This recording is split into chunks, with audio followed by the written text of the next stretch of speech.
మంటలు లేపిరి కులాల నడుమ కొండి బెడితిరి అనే గద్దరన్న పాట నిజమవుతుంది.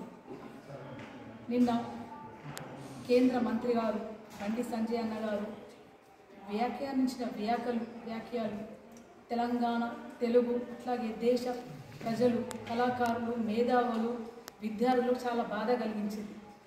దాన్ని ఖండిస్తూ ఈరోజు ఇక్కడ ప్రెస్ మీట్ ఏర్పడడం జరిగింది.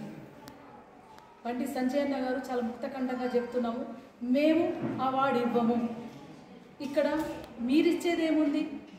మీరు ఏమన్నా ఇంట్లో నుంచి ఇస్తున్నారా అవార్డు, లేకపోతే బీజేపీ పార్టీ ఇస్తుందా అవార్డు అనేది ప్రజలకు తెలియాల్సిన బాధ్యత ఎంతగానో ఉంది. Is this award is from the central government are is from BJP party అనేది కన్ఫ్యూజన్ ప్రజల్లో క్రియేట్ చేశారు. అంటే ఒక పార్టీకి వత్తాసు కలిస్తే అవార్డు వచ్చేస్తుంది అన్నమాట ఈజీగా అనేది ప్రజలకు సంకేతం పంపిస్తున్నాము. అట్లాగే ఇక్కడ అవమానము గద్దరనకు ఒక్కరికే జరగలేదండి.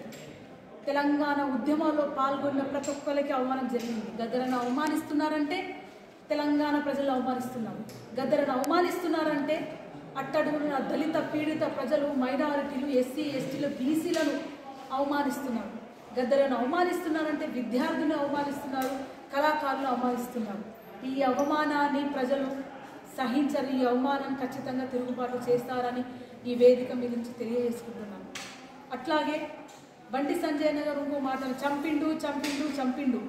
గద్దరన్నకు ఆయన మీద అటాక్ జరిగినప్పుడు ఒక సెల్ఫ్ డిఫెన్స్ కోసము పిస్తల్ లైసెన్స్ వచ్చినప్పుడు కూడా దాన్ని తన కోసమే పట్టుకున్నారు, కానీ ఎవరిని చంపలేదు. మరి చంపిండు అని చాలా స్పష్టంగా చెప్పినప్పుడు ఆ డీటెయిల్స్ అన్నీ ప్రజలకు చెప్పాల్సిందిగా, ప్రూఫ్లను ప్రజలకు చెప్పాల్సిందిగా, పెట్టాల్సిందిగా కోరుతున్నాము.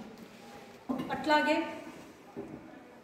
నరేంద్ర మోడీ గారు గద్దరన్న చనిపోయినప్పుడు మన ప్రధానమంత్రి గారు, అట్లాగే మన సీనియర్ మంత్రి గారు బండారు దత్తాత్రేయ అంకుల్ గారు, మా కుటుంబ సన్నిహితులు, అట్లాగే మా అన్నగారు కిషన్ రెడ్డి అన్న గారు, అట్లాగే లక్ష్మణ్ అంకుల్ గారు, మా ఏరియా రామకృష్ణ అన్న గారు, వీళ్ళందరూ అన్నారు గద్దరన్న చనిపోగానే కుటుంబానికి వచ్చి గద్దరన్న గొప్పవాడు అనే త్యాగాలు గొప్ప ఆయన పాట గొప్పది, ఆయనతో స్ఫూర్తి పొందిన వాళ్ళని చెప్పిన అన్నవారు. మరి గద్దరన్నని హంతకుడుగా మీరు చెప్తున్నారంటే ఒక పార్టీలోనే ఇన్ని డిఫరెన్సెస్ ఉన్నాయంటే అది కూడా క్లారిటీ ఇవ్వాల్సిన బాధ్యత ఎంతగానో ఉందని నేను అనుకుంటున్నాను. గద్దరన్న అవార్డులు కొత్త ఏమీ కాదు. గద్దరన్న బతుకున్నప్పుడే చాలా అవార్డులు ఆయనకు వచ్చాయి. గద్దరన్న బతుకున్నప్పుడే ఎన్నో పెద్ద స్థానాలు ఆయన కోసం వచ్చాయి. గద్దరన్న బతుకున్నప్పుడే ఎన్నో ఆయనకు వచ్చినా కానీ మా కళ్ళ ముందు ఆయన తిరస్కరించారు. ఇది యావత్ భారతదేశ ప్రజలకందరికీ తెలుసు. ఆయన తన చరిత్ర చేసుకున్నాడు. ఆయన భారత చరిత్రలో తన పేజీని తానే రాసుకొని పోయారు. ఇప్పుడు మీరు తిట్టంగానే ఆ పేజీ చిరిగిపోదు, నేను మెచ్చుకోగానే ఆ పేజీలో ఇంకొక అక్షరం పెద్ద కాదు. ఆయన సూర్యుడు వలె, ఆయన సూర్యుడు ఒక ప్రపంచానికి వెలుగునిచ్చే సూర్యుడు అస్తమించింది అనుకుంటా మళ్ళీ తెల్లారి పొద్దే పొడుస్తారు, మళ్ళీ తెల్లారి వెలుగునిస్తారు. సూర్యుడి మీద ఉమ్మేస్తే ఏమవుతుంది? మన మీదనే పడుతుంది. సో అది తెలుసుకోవాల్సిన బాధ్యత ఎంతగానో ఉంది.